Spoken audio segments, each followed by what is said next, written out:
I believe that MG Australia needs to pick up their game. I'm a fan of choice, and I like when companies create kind of bold statements on the market. They enter the market with a good, rich lineup of the vehicle.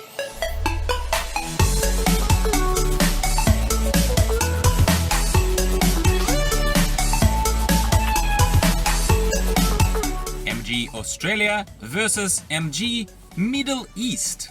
Hello everyone, I'm Dimitri and this is MG Owners Australia channel, and today I thought I'm gonna do another little fun, hopefully, comparison of the offering of MG Australia versus MG somewhere else. I've done already one on Indian lineup of MG vehicles, which I was rather impressed by, but let's be honest, especially after you watch this video, you will see that MG India lineup is also not massively plentiful. They are efficient, they have good cars, and I'm a big fan. And I'm not so much of a fan of the offering spread, spoiler alert, of what MG Australia offers us in 2022.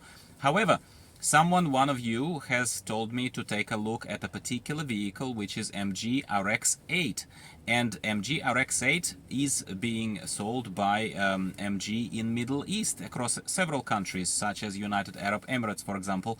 So one thing led to another. I took a look at their website, got quite impressed, and thought that it would be really fun to talk to you about this today.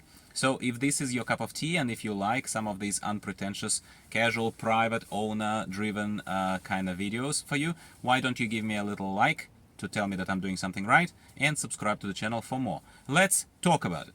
Obviously, a few countries in Middle East, quite a few, and across these different countries, the offerings vary slightly, but at the same time, there is a very generous, very rich lineup of MG cars across this region, compared to even India that I very recently complimented and very recently took a look at. If you missed that video and are interested in the general kind of topic of this speculative non-specialist discussion of what MG offers them versus us here in Australia, take a look at that video. I don't want to repeat myself, but here we take a look at the Middle Eastern lineup, and this is particularly United Arab Emirates website, and you can see that the lineup of vehicles here is even richer than Indian lineup. And I was complimenting MG India for giving them a little bit more of a thoughtful lineup of vehicles. What do I mean by that? Well, I mean by that here in Australia we get same, and with a splash of electric vehicles. Quite a big presence, well, comparatively, percentage-based, quite a big presence of EVs. At least they're trying to push for EVs in Australia and plug-in hybrids. But you can see that I still maintain my position on the fact that MG Australia has a very boring lineup of vehicles. They are all same. Here is HS. Here is HS, slightly different. Here is ZST. Here is ZS that looks like a ZST except it's electric. Here is ZS, the old ZS that evolved into ZST, probably here for low price category. And here is like entry point into the market of new vehicles with 7-year warranty, of course unbeatable at the price range that MG3 is being offered at. But last time I checked, I'm not going to claim that this is still the case, maybe situation is evolving, I'm not tracking it very closely, it wasn't ANCAP safety rated, which kinda makes this a bit of a meh vehicle, but oh well, I did my review and my little test drive. You are welcome to take a look at it if you missed it and interested for some reason. What I'm saying is, this is a boring lineup visually. You may fall in love, as I did at a certain point, with HS, with its curves, with its British kind of heritage that kind of shines through, in my humble opinion at least. And ZST is also a very good looking car. We still have one in the family, and I talk about this often enough. Others look same, other than this yellow thing over here in the corner. Then we go back to United Arab Emirates fleet offering, right? And we have a massive RX8 there that is basically comparable to my LDV D90 that in Australia, again, if you were not following me, has split off from MG brand but still under the parent SAIC Motor Group, has split off into a separate brand of mostly trucks and vans, LDV. And I drive this car and I love it mostly. I do love it mostly, but I would have preferred it to belong to a bigger group, simply for coverage, simply for warranty, simply for servicing, simply for a whole bunch of other things. Because in all honesty, when we dealt with MG, sales, after sales, service, whatever. So far, that experience has been in Australia, MG Motor Australia. I can compliment them on the fact that it has been actually largely quite positive. Mind you, I would also say that my experience with LDV support has been also okay so far. Like, I wouldn't be giving them any prizes, but I cannot criticize them too much because that would be just unfair. I think they're doing okay job, but their presence is in terms of non-business related vehicles, but in terms of private ownership vehicles, is microscopic compared to even MG in Australia. Now back to the MG Middle East, specifically United Arab Emirates website. What do we have here? We have, even without jumping into the models, we have same MG HS, whatever they called it here. We will take a look in the models because models change tiny bit. We have massive RX8, which is basically a competitor to my LDV D90. We have a bunch of sedans even. Look, I'm not a sedan person. I think sedans are an outdated design of a vehicle for 2022, in my very, very humble and super subjective opinion. Then we have ZST. It's okay. You can still have a ZST if you really want to over there. And you even have another RX5, which I don't know, we need to take a closer look, but it looks great because there is a choice. I like choice. And it looks to me, from not reading any specifications, that RX8, first of all, might be more SUV-like and eye-pleasing to people who think that MG HS is a bit of a too small for them and too much of a car rather than SUV, and I shared that opinion in the past as well. But RX5 might be sitting straight between these two. It might be sitting kind of between the RX8 and HS. Tell me in the comments down below if you own especially RX5 or RX8. Please talk to me and to the audience, because I'm sure we would love to hear from you. If we even very quickly take a look at these specifications here in the corner: 2-liter petrol engine, 6-speed automatic transmission, 360 Newton meter torque. Well, I can open here a brochure, LDV brochure for you, and take a look at the vehicle that compares, at least visually, at least size-wise, to RX8. And I think that it is a gorgeous vehicle. By the way, and this is not a buyer's kind of buyer justifying his own purchase still, I honestly, genuinely still enjoy driving it every day. I do.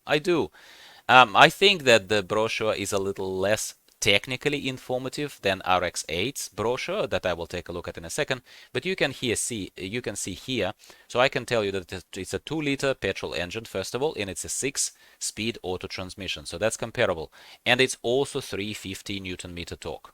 Aside from that, we have 18-inch alloy wheels. Yep, when they're clean they look all right, even though these ones say it's interesting that they say 18 alloy. Okay, well, 19-inch on executive models. That's why there we see 19 as opposed to 18. Mine is not executive. Mine is 18-inch alloys.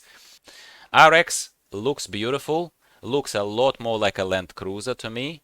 Like, if this looks more like a Toyota Prado or Toyota Fortuna, if you had to compare it to something a bit better known, yeah. But when you look at this is more boxy.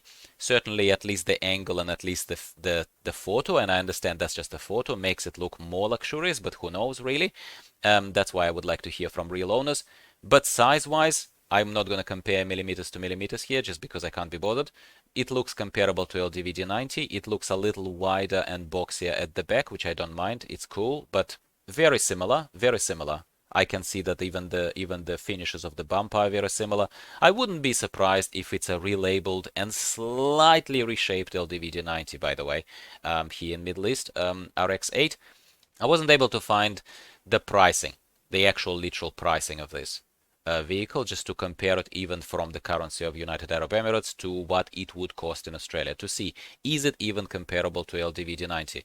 From the top, especially, obviously this is executive model and it has a sunroof here, but these cutouts and this kind of special shape of the bonnet makes it look a bit richer and more Land Cruiser-y. There is no such word, but I just made it up and you know what it means. It looks like a Land Cruiser more than anything else. Looks cool, looks alright. From the back it looks more like a Land Cruiser. I quite like it too.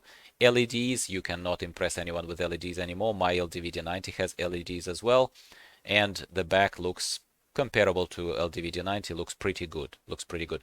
Interior, Again, I do not have an executive model here, so I cannot confirm or deny that LDV D90 executive has heated seats and leather and everything like that. I think it does. I think it does because it did look very similar from what I can remember seeing in the at the dealership when I was picking my car. But I got a base model. You have electric adjustments of the seat here in RX. You have this very nice sort of fake wooden finish of the little thing table there. It looks like LDV D90 basically. Sedans, as I said, I acknowledge their existence, but I'm not interested in them. You can see that Middle East is more fuel related than the rest of the world. By fuel related, it's a wrong way of saying it. Fuel reliant, I suppose, and they are.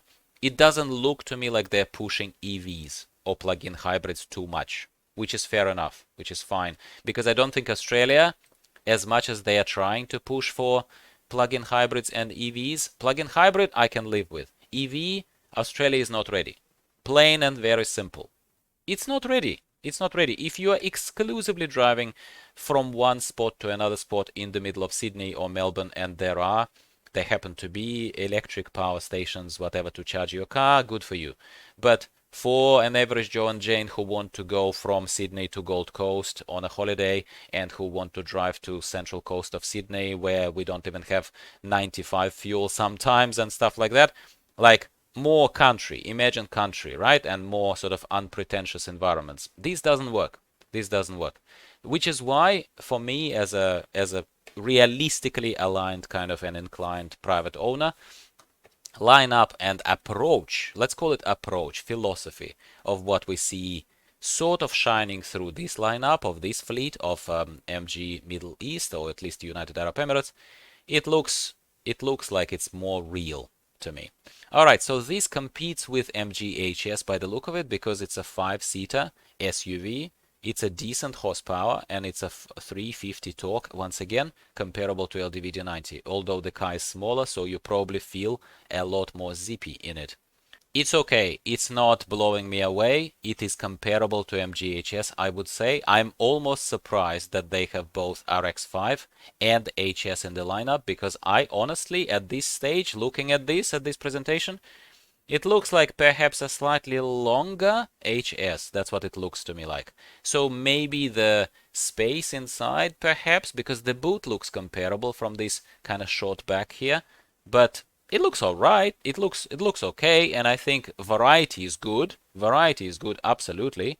So I quite like this in terms of that they are giving the Middle Eastern customers a choice. That is fantastic. The screen, the infotainment screen, looks rather small. And comparable to what I saw in my MG HS, which I wasn't impressed with. I know that here it's all just for show. But it looks at least functional as opposed to my LDV D90 infotainment, which just has no excuses like that can be made for it. The boot, yeah, it looks comparable to MG HS over here. So not too much to rave about, but perhaps it's priced comparatively. We're not going very deep into the pricing here, I suppose. So what do I think? Let's wrap this up, my friends. What do I think all in all? I believe that MG Australia needs to pick up their game, especially now that they're gaining market share of the cars that we see on the roads. They are sponsoring major TV shows in Australia. They're definitely pushing, which is great. It's fantastic to see. I'm a big fan. I'm a fan of the brand. I think it needs to grow, hence this video. But I think that they need to be more bold. They need to have more of a presence on the market. We cannot continue just, hanging out with our very basic lineup of MG vehicles and pretend that this makes us excited. Essentially, all we see is HS or HS variants and ZST or ZST variants, which is ZS and ZS EV. Not a fan. It's not making me excited. But I do think that I'm not saying we have to be in Australia as MG Middle East. But take a look at this. We have a big car. We have a big car for rich people. We have a bunch of sedans here. I'm not saying we need all these sedans, but I'm saying one would be not bad. Maybe some grandpa and grandma are gonna buy it and be very happy about it. We have ZST. We have RX, which is directly competing with HS. Very interesting. But we have HS, which looks exactly the same over here. Like, duplication, yes. Slightly different look and maybe slightly different character, yes. I like it. I like it. It's not too bad. So yeah, I'm a fan of choice, and I like when companies create kind of bold statements on the market. They enter the market with a good, rich lineup of the vehicles. At the very least, MG Australia should have given us a choice to, because the cars are being shipped here anyway. They're shipped here from, say, China or whatever they're being shipped here, the Australian lineup. Well, why cannot I do exactly the same thing, test drive this here in Australia, and then you ship it to me from, I don't care, in Middle East or wherever it gets manufactured, because it gets manufactured in China, no doubt as well. So these are my thoughts, my friends. Another little ranty, but coming from a good place video comparing the lineup of MG vehicles in Middle East in this particular case versus Australia. Let me know what you think in the comments down below. Especially would love to hear from you if you are in Middle East somewhere and you're driving one of these vehicles, specifically, personally interested in RX8 and RX5. What do you think about these vehicles there? Thanks again for watching today and tuning in. I'm Dmitry, signing off for now. Talk to you next week.